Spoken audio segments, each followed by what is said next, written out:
You know what time it is. It's time for the pursuit of progress. And that's right. Welcome back to the pursuit of progress, where we help you grow, improve, and become better every single day. I'm Ben, and joining me as always is my co-host Adam. And today we're unpacking a powerful productivity tool that can transform your daily decision-making, the Eisenhower Matrix. What is up, you guys? Yeah, have you ever felt super duper overwhelmed by tasks, wondering what you should tackle first? Well, today we're diving deep into this Eisenhower Matrix, which is a powerful tool to help you make smarter decisions about where to focus your time and your energy. By the end of today's episode, you guys are going to know exactly how to categorize your daily tasks, prioritize efficiently and effectively, and make progress on what really matters. So with that, let's go ahead and get started. But before we do, Ben, love to just hear how you're doing, man. What's going on? Doing great. Glad to be back at it here. You know, when we talk about the Eisenhower Matrix, we have General Eisenhower, we have President Eisenhower, we have the Eisenhower Tunnel, and we also have the Eisenhower Matrix. And so something that, as you get a little more intentional, I've realized this concept that we're going to discuss today, it is so important, but there's not always a lot of discussion around it. And it's like, how do you know what's most important? How do you know how to structure your day? We all have these different responsibilities, different tasks. This is going to help you break that down. So really, really excited to talk about it with our guest, also with you. But life's been good. How have you been the last week or two? Yeah, man, I'm doing good. I missed you last week. You were out in Kansas, or I should say Kansas City, for the Big That's right. 12 tournament. How was that?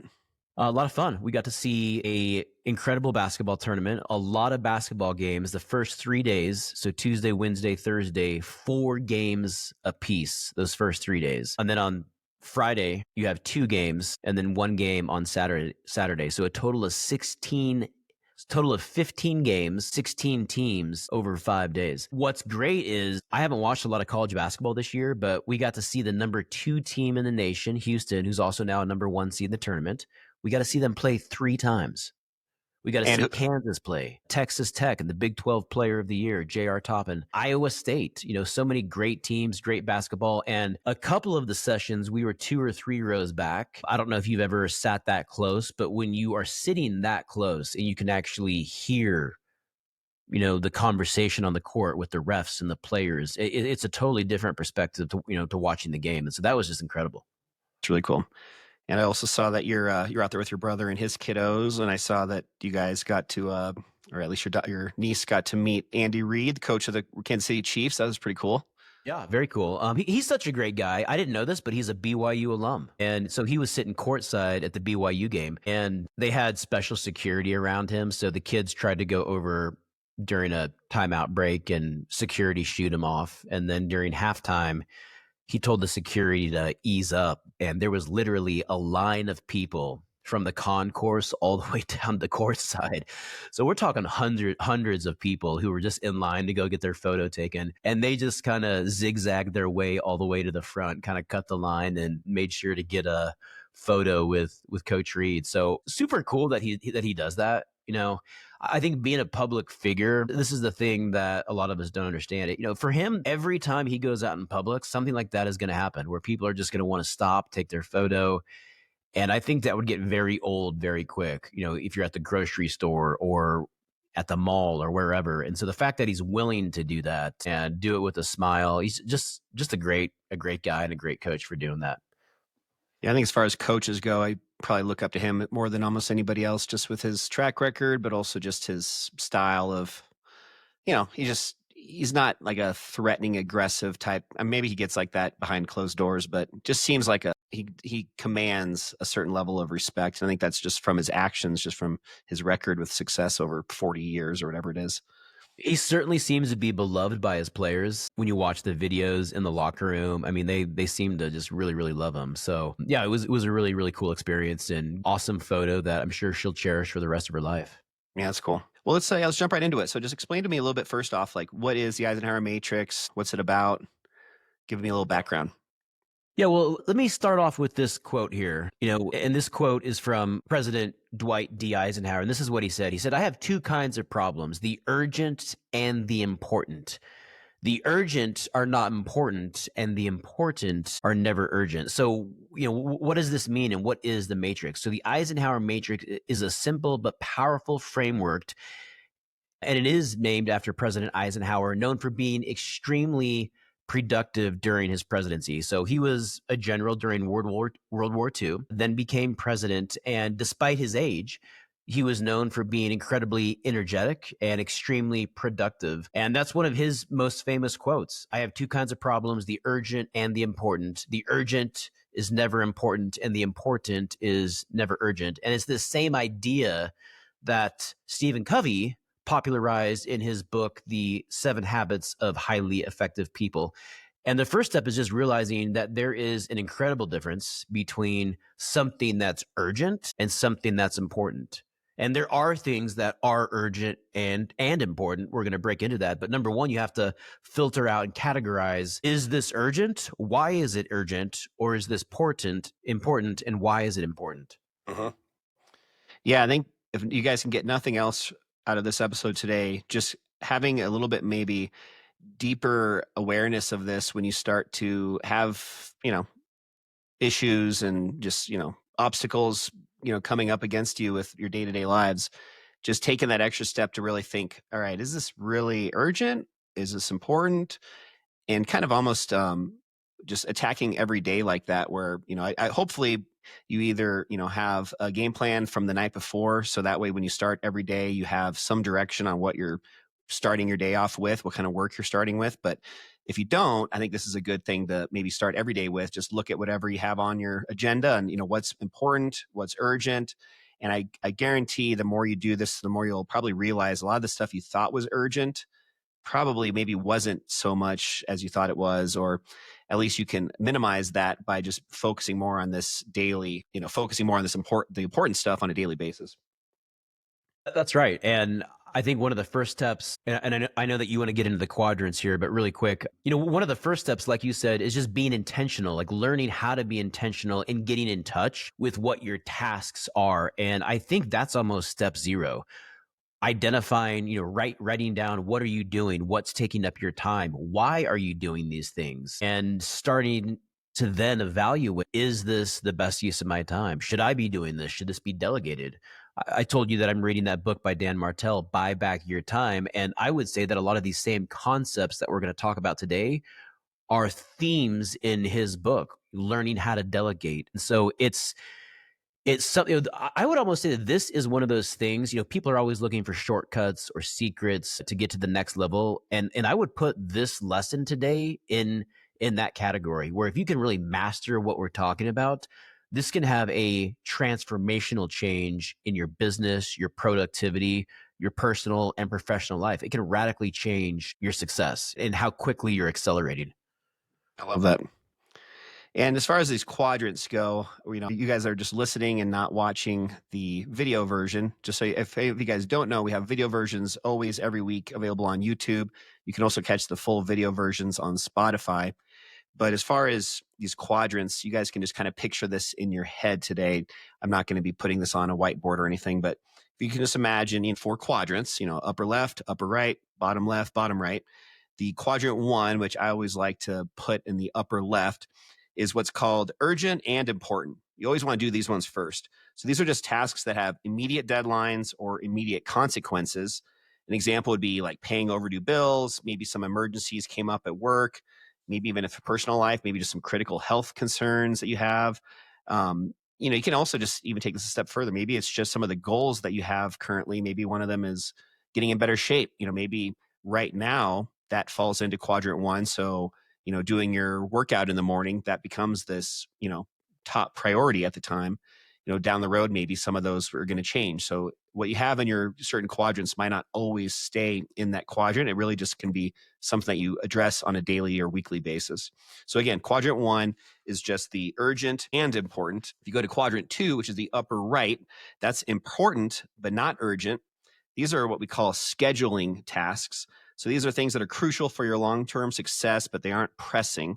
An example of this would be, maybe certain things about like building up relationships, reaching out to your sphere if you're in a sales type position, personal growth activities. I mentioned exercise. So maybe that workout on a daily basis, maybe that actually could fall also into this quadrant two. This quadrant is really just where that significant progress happens. So you never want to neglect quadrant two. So we got quadrant one, quadrant two. The third quadrant, so the bottom left is how I always like to put it, is urgent, but not important. So these are the delegate or just try and reduce these tasks as much as possible. I like to focus more on the delegate portion. So these are just tasks that are demanding immediate attention, but have really little to no real impact. So they're not moving the needle towards any additional income maybe coming into your business. It's not something that's going to drastically change. However, it definitely is still really important. Examples of this would be like constant notifications, some of the meetings that maybe aren't necessarily essential, responding to emails, that kind of stuff. So, there's still value in them, but they're not super critical, important tasks. So that's, again, urgent, but not important. So it's important to, it's urgent to still be like responding to emails as an example. And then the fourth quadrant is neither urgent nor important. And this one is really fun because anything that goes into this fourth quadrant, you just need to eliminate, get rid of it. So these are things that are distractions or any tasks that might be procrastination based. Examples would be just, mindless scrolling on social media, maybe binge watching TV, just unnecessary busy work. And it's crazy just how busy you can make yourself by just having a lot of stuff in this fourth quadrant. I'm sure there's data out there that backs this up, but I would guess that if you looked at each quadrant by percentage of time that your average American spent on that specific quadrant, I bet you the vast majority of Americans would spend most of their time in quadrant four, which is neither urgent nor important. And that's also the same reason why 74% of adult Americans are overweight and 79% of Americans live paycheck to paycheck, because we're doing things and we're living in a way that's not urgent or important. Very well said. Yeah. I think it's also just an example of, I don't know, just people's perception of difficulty or just what they do or don't want to work on and do. Obviously the quadrant four is stuff that's easy to do. So you do it all the time. That quadrant one, quadrant two are things that maybe aren't fun, but need to be done. And those are the ones that are harder just to get that motivation to actually do. So you guys, once again, we'll just kind of run through these four quadrants just to kind of recap. Quadrant one, urgent and important. Always do these ones first. Quadrant two, important, but not urgent. These are things you can schedule. Quadrant three, it's urgent, but it's not important. These are things you can hopefully delegate or reduce if at all possible. And then that fourth quadrant, neither urgent nor important, and at all costs try and eliminate these. When I say eliminate, obviously everybody probably, likes to play on, or have social media and spend some time on this. You don't have to necessarily completely eliminate it, but definitely just kind of at least create more of this awareness around this stuff, just to, limit your time or make sure you're focusing on quadrant one and two first before you start putting any time and effort into quadrant three and four.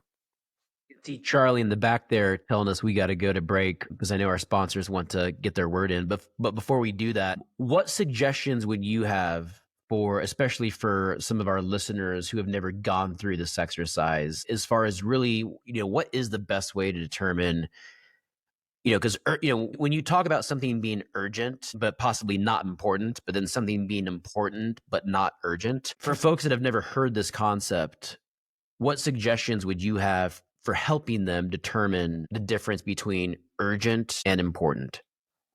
I would spend a week doing an audit of your day. And what I mean by this is for a week, it's going to sound like a daunting task, but it actually goes pretty easy. Just either have a piece of paper out on your desk, or if you have a, just Google Doc on your computer, basically just throughout the day, every day for a week, Monday through Friday or whatever it may be, just write down every main task that you've worked on or you're working on during that day. Do this for an entire week. And once you've done that, then kind of categorize these in these four quadrants. And once you've done that, then you can start to look at what's in each of these quadrants and then almost rank in the quadrants what you've put into them with these lists. And once you've done that, I bet the ones that are at the bottom of the list in each of these quadrants, I bet you'll find out that some of those that you might have thought were important and urgent maybe are actually just urgent, or maybe it'll give you a very visual representation of how many are in each of these four quadrants, but also, kind of give you the ability to compare and contrast, like, all right, these 5 things are in the quadrant A, urgent and important, but these 3 are really urgent and important. These other 2, you know what? I think if I scheduled these and put these into quadrant 2, I'd be able to be just as successful with getting them done. So just having that visual, and the only way you can really do that is by just auditing your day. And everybody, for the most part, I would assume, has not totally identical days. So doing it for a week, that it gives you a little bit of a ability to catch a few maybe curveballs that came at you that week, and make sure you include those on here too, just to have a little bit better well-rounded perspective on this stuff. One thing that's really unique about what I do in mortgage banking, and this is probably true for most entrepreneurs or solopreneurs, is there's a part of what I do that is very technical that only I can do, credit analyzing. But there's also a part of me that I have to be able to network and connect with others. I need to be on the phone, connecting with clients, past customers. I also need to be marketing, staying in touch with my past customers, sending out postcards, making sure that my online database is sending out, the information and the materials that I need to, social media, also replying to more administrative tasks as far as replying to emails, internal emails. And since I have been reading this book, and over my career, I've had assistants, and in some cases multiple assistants. I've had entire teams before, but right now, as the market has contracted over the last couple of months, it's just been me. And so what I've been finding is that when you get stuck doing things that are urgent but not important, what you're referencing, it's not allowing me to take those next steps in my business, because I'm stuck in doing the things that are urgent, but not always doing the things that are important, that are going to allow me to kind of take things to the next level. And so it gives you a totally different perspective. And then when you start to assign dollar amounts or hourly rates to the task that I'm doing, like I'm doing this thing for an hour, or maybe even several hours. How much would it cost to have someone else do this? And is this, because if someone else was doing this at a fraction of the cost, I would then be able to go use my time for something that is much more intentional and revenue producing.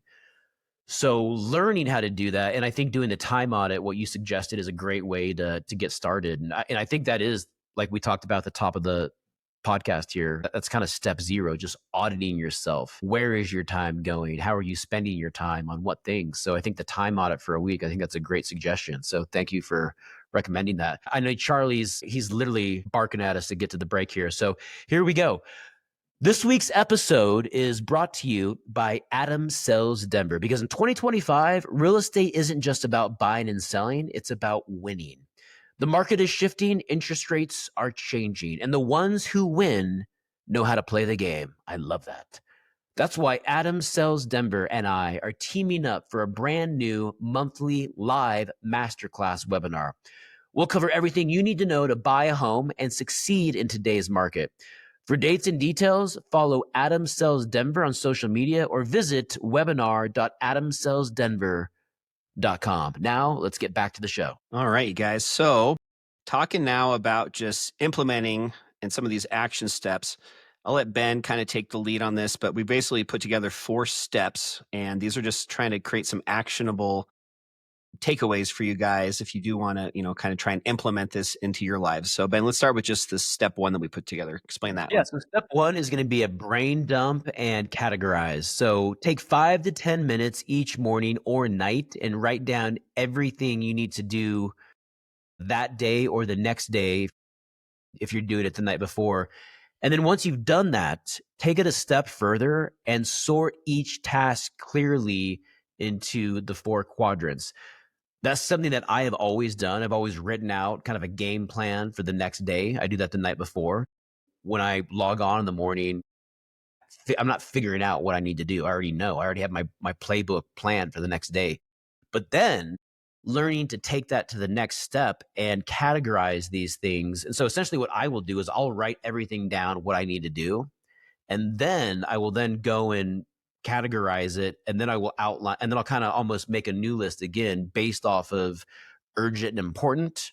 What are things that need to get done right away, then important, then urgent, and then just kind of some of those extra things that are non-critical. That has helped me tremendously.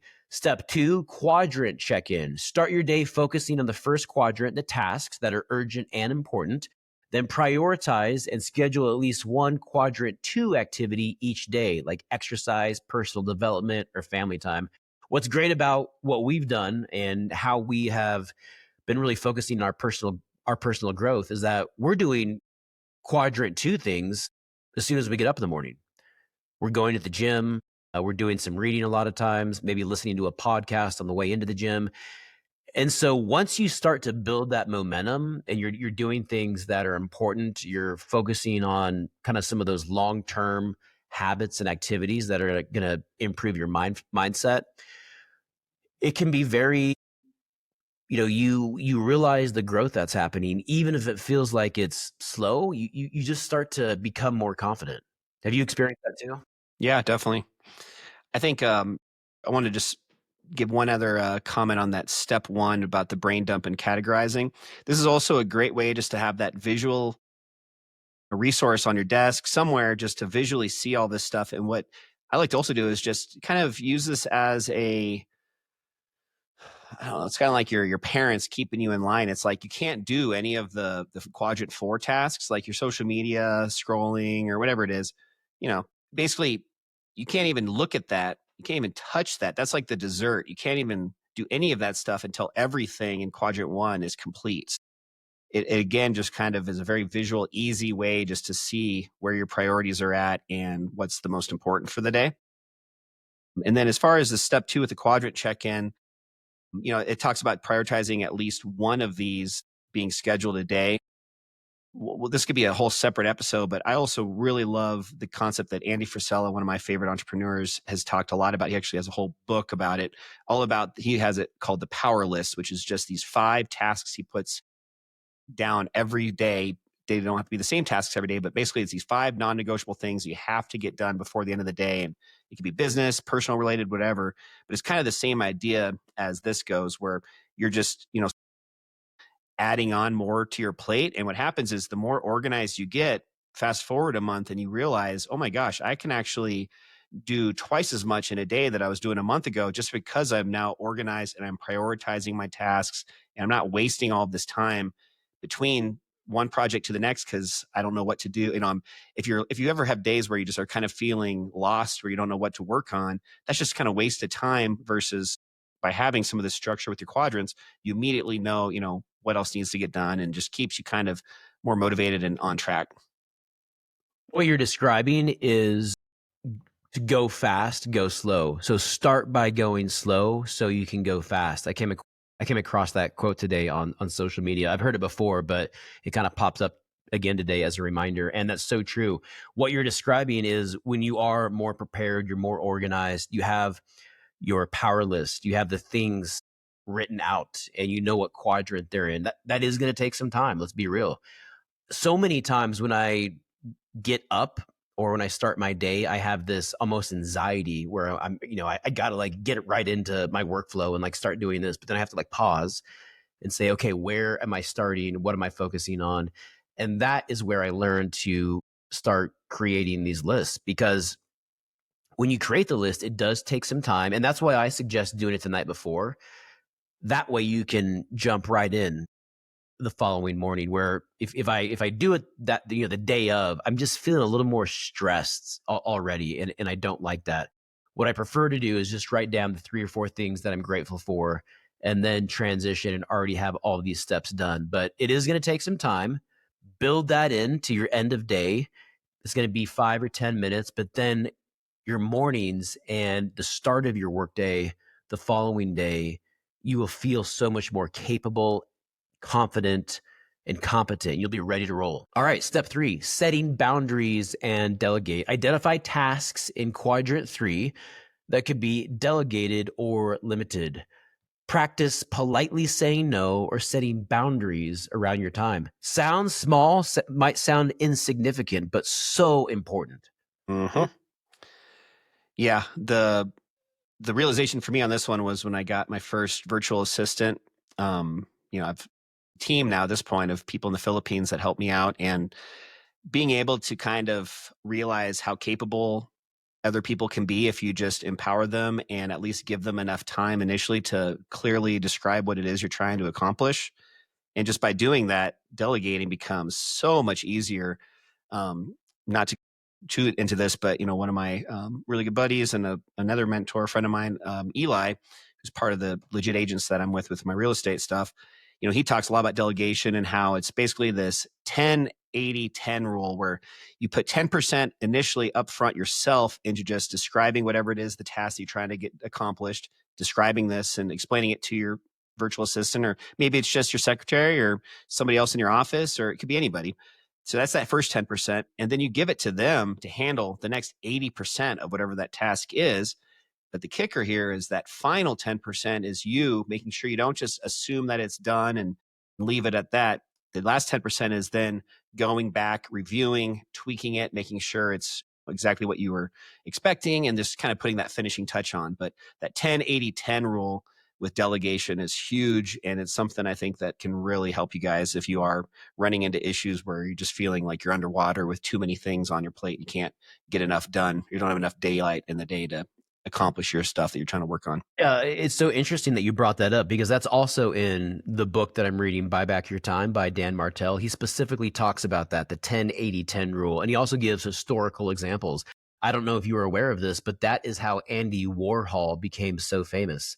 He would kind of, identify what his enthusiasm was or what his inspiration was. And then he would hire other artists and they would start to put it in motion. And then he would come back in when they were done and then kind of put his finishing touches on it that only he could. So he learned to leverage other people's time and still put his personal touch on everything when they were doing most of the work. And that's how he became one of the greatest selling artists of all time. He was also hated for this. I was going to say, a lot of other artists, hated him for that. But from a business perspective, he looked at his art as a business, and he was one of the first artists to do that. So he had one of his other delegated people draw up the can of soup, and then Andy came back and just wrote Campbell's tomato soup on it and called it a day and made 20 million off it probably. Yeah, and just like redid the font. Yeah. What's the fourth and final step? All right, fourth and final step is commit to quadrant 2. Schedule protected blocks of time daily or weekly for critical quadrant 2 activities. These tasks, like skill building, health, relationships, and planning, have the greatest long-term impact.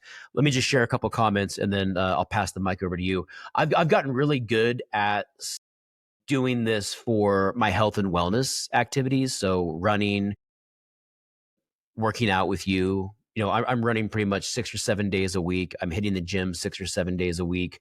At this point, I'm really reading daily. I'm doing my devotional daily. So from that perspective, I've really developed those habits. But also, again, kind of going back to the business planning, if you're a solopreneur and you're doing all of these different tasks, you have to be so intentional about this, because it's so easy to get caught up doing those things that are urgent but really aren't important. And when you do that, you're not able to continue that momentum, or your trajectory might even change. And so that's why it's so important to really truly make these important tasks in quadrant 2 a priority, because this is where your long-term success is going to come from. And I look at you, someone who has just gotten so consistent with your social media and your content and your newsletters. I mean, you're killing it. You're doing this stuff. And that is what I would say 99% of real estate agents and just other professionals struggle with. It's the daily consistent content, or the reaching out. And you were just, you have gotten so good at that. I mean, the emails are daily. The shorts and the reels are daily. You have your long-term videos. I mean, it is coming out every single day. Thanks, man. Yeah, a lot of that comes down to having systems and processes. Some of these words we're using are words that are probably sounding really boring to a lot of people. But I guarantee if you took the top 100 most successful people personally, or, just thinking of the top 100 people you can think of that are very successful in life, this doesn't necessarily have to be financial either. It could also be athletics or just relationships, anything. I guarantee you that the majority of those people, if not almost all of them, have a very consistent schedule that they follow on a daily basis. It's Very, very important to have that. It's something like having a Google Calendar. Everybody, for the most part, I think, has a Google Calendar or an Apple Calendar, some form of a calendar on their phone, on their email service that they use. But there's a whole nother level to not just having a calendar, but truly not only executing, having all these different scheduled activities in there, but also actually respecting those and actually doing them. I would recommend from a business perspective, starting off with having on the business and in the business tasks and having a specific amount of time you dedicate to each of those. And when those time slots come up on your calendar, you respect that. You actually work on that. You don't just see that and say, you know what, today it's a nice day outside. I'm going to just go outside and, hang out at the park for an hour instead. You got to, you have to respect the calendar, which is just as much important. And then the other thing I'll just share with you guys too is on your calendar, put your personal tasks too, as simple as they sound. Put workout from 6 to 7 a.m. in your calendar. Share your calendar potentially with your significant other. If you guys have a shared calendar with certain aspects, you don't have to share your entire calendar, but you can have certain types of your calendar shared with each other. That way you can make sure that other scheduled activities in that quadrant 2 are happening on your personal relationships. Wednesday night, going out on date night or whatever it may be. Just having that accountability with your partner, I think is really, really important. And the last thing I'll say is just, again, when it comes to scheduling is this is something that does not just happen overnight. I've been really intentional about this for like almost 2 years now, and I'm still not where I really want to be with this. It's a skill, isn't it? I mean, it's a skill. Difficult. Very difficult. Yeah, it definitely is a skill. And, kind of to your point about putting the personal things on the calendar, I think that's really important too, because then you can see and you can take some pride and satisfaction in all of those things that you're accomplishing. And when you have those on the calendar, you can see exactly what you're doing, and it helps build that momentum and keep that momentum and keep it moving forward. So I love that. Mm-hmm. Well, I think we both kind of already shared some of our personal experiences with this, so I don't think we need to really necessarily share too much more on that, unless you have something, Ben, that you want to share on the kind of the real life application piece. Do you have anything else? I was gonna say the same thing. I think we shared some personal stuff. So let me recap. Let me recap and kind of challenge the audience for a few things. So again, hey, guys, let's challenge the audience. You like that? Let's challenge the audience. Yeah. All right. So today we broke down how the Eisenhower Matrix can transform your productivity by helping you identify what's truly important and urgent. So remember, a couple things here, guys. Do what's urgent and important. Schedule what's important but not urgent. Delegate or limit what's urgent but not important. And eliminate what's neither urgent nor important. If you guys can just take that little piece right there, write that down, keep that somewhere where you're seeing this on a frequent basis just to remind yourselves, I think that can be a huge game changer for you guys. And that's kind of my homework or your actionable task on my end to do is just, again, to write those down and just to start thinking through on every task you're doing on a daily and weekly basis, which quadrant do they fall into? Yeah, and then start tomorrow. Take 5 minutes today and categorize tomorrow's tasks. So start today. Don't start tomorrow. Start today. Categorize tomorrow's tasks using the matrix and commit to focusing intentionally on something in quadrant 2. And just focus on that. Focus on quadrant 2. Do something, plan something, and then cross it off when you've done it. And just see how your life changes, and then do it again the next day.